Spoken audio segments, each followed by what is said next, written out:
Hello again, Gooners. I should do the clapperboard. I actually got it into action for this particular episode. As you can see, it is the loose cannon 74, right? Not 1974. We didn't do very much in 1974. I'll tell you what we did do, though, about 100 years ago. We started getting our act together. Let's hope we can do that. This particular transfer window, somehow I doubt it, but there is a little bit of speculation I want to throw your way, and I have to say, it is strictly speaking speculation. Didier Drogba up for grabs, it seems. He could be on the way to Galatasaray on a 1.5-year deal. Can't we nip in and sign him? He's always said that he respects Arsene Wenger, would love to play for Arsenal. Why don't we get him? That will certainly make a difference. Make as much difference as signing Thierry Henry last January transfer window. And that worked. I wouldn't say a treat, but it worked well enough. And he certainly exceeded some people's expectations, not particularly mine. I thought he would do all right. So why not? Why not sign Didier Drogba? Who else is up for grabs? Becchio of Leeds United is up for grabs. Apparently a Premier League club is interested. I very much doubt it's us, but I thought I'd throw that in too. So yeah, Drogba's about the beginning and end of it. So far, of course, no real transfer news to report. All we've got to report is not such bad news since I was with you last time. Obviously, we've progressed in the FA Cup against Brighton. I said it would be a tough game. It proved to be so. A 3-2 victory away from home is never too bad against even lower league opposition. Brighton are a very good team. I would expect them to be in the shake-up for promotion at the end of the season. So for us to win there, even though we are Premier League and supposedly top 4 quality, it's still a decent result when you bear in mind that Spurs have lost to Leeds, of course, from the same division. And, of course, there have been plenty of other giant killings. And, well, thanks to this man, where is it? Number 12, I could never get this right. Number 12, Olivier Giroud. 2 goals from him, obviously paving the way to a victory against Brighton. And Theo Walcott, the man who can't finish, according to some people. I wonder if they've changed their mind now, scoring the winning goal. Well done, Theo.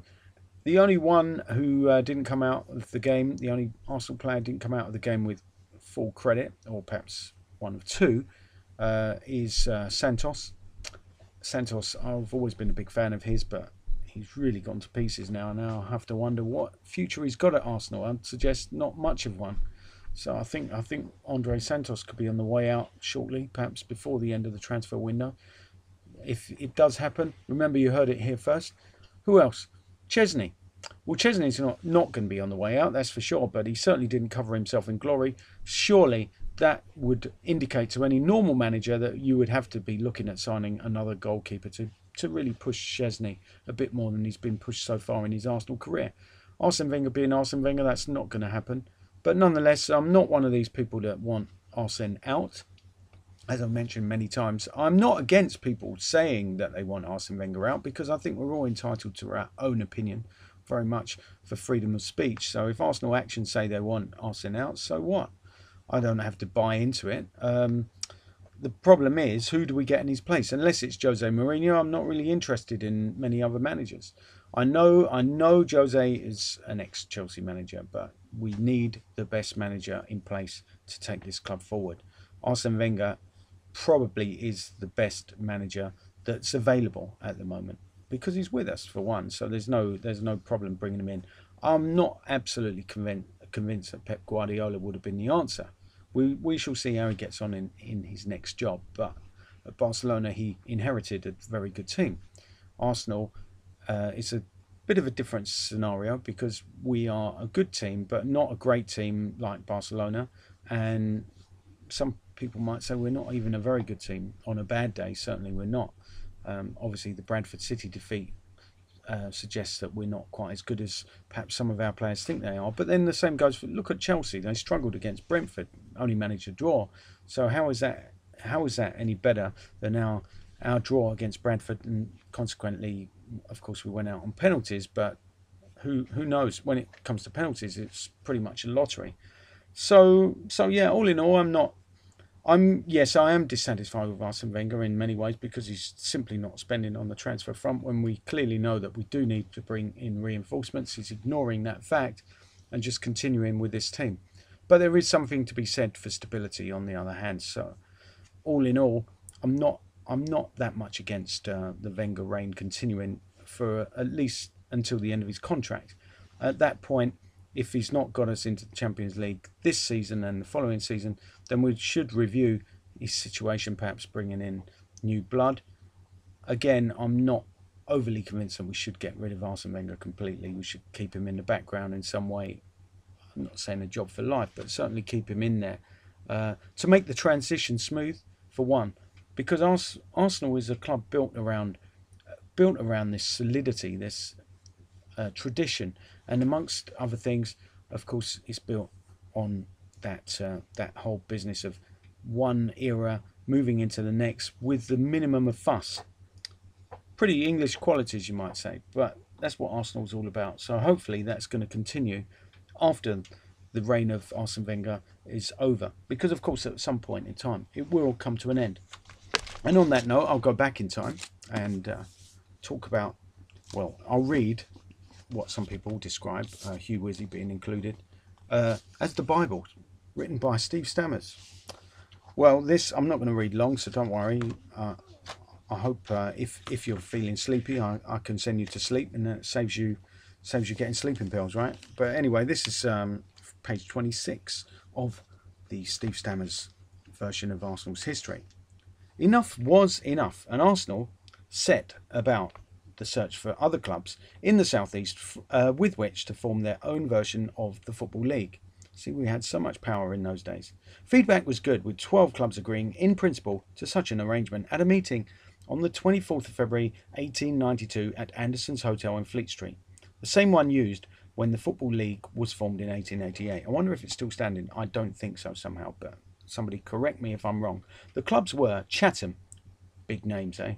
Chiswick, Crouch End, Ilford, Luton, Marlow, Millwall, Old St Mark's, nice name for a club, Reading, Swindon, West, Hearts, now Watford, and Arsenal. On that very note, of course, Luton are playing Millwall in the fifth round of the FA Cup, and of course on the FA Cup, I was quite relieved that we missed out on Luton in the cup draw, and we've drawn Blackburn at home. I really think we can beat Venky's lot.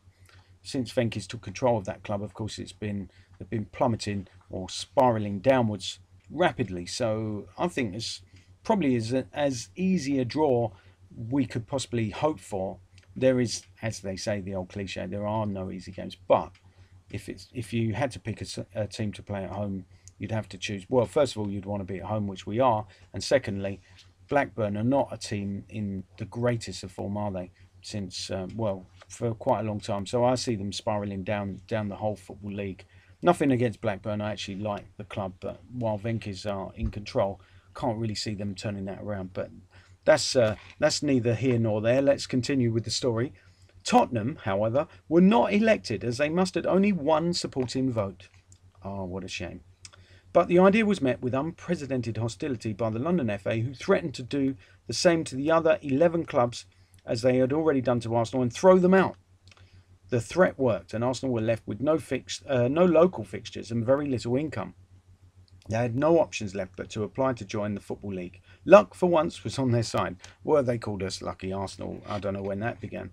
And for the 1892-93 season, the Football League decided to extend the second division from 12 to 15 clubs, and the 3 slots became 5 when 2 teams relegated from the first division, Bootle and Accrington, considered it beneath them to play in the lower division. 5 clubs joined the Football League that summer: Arsenal, Newcastle, Rotherham, Liverpool and Middlesbrough. On reflection, that was arguably the most significant close season in the history of league football in this country. Arsenal, Liverpool and Newcastle were all brought into the fold, clubs that between them went on to win 20 of the next 80 league championships, a remarkable statistic. Normally, such a huge influx of new clubs would not have been possible. Suddenly there were vacancies on a considerable scale. Maybe this was the origin of the Lucky Arsenal tag. See, I kind of foreshadowed that, didn't I? Origin of the Lucky Arsenal tag that was to be the club's burden for so many years.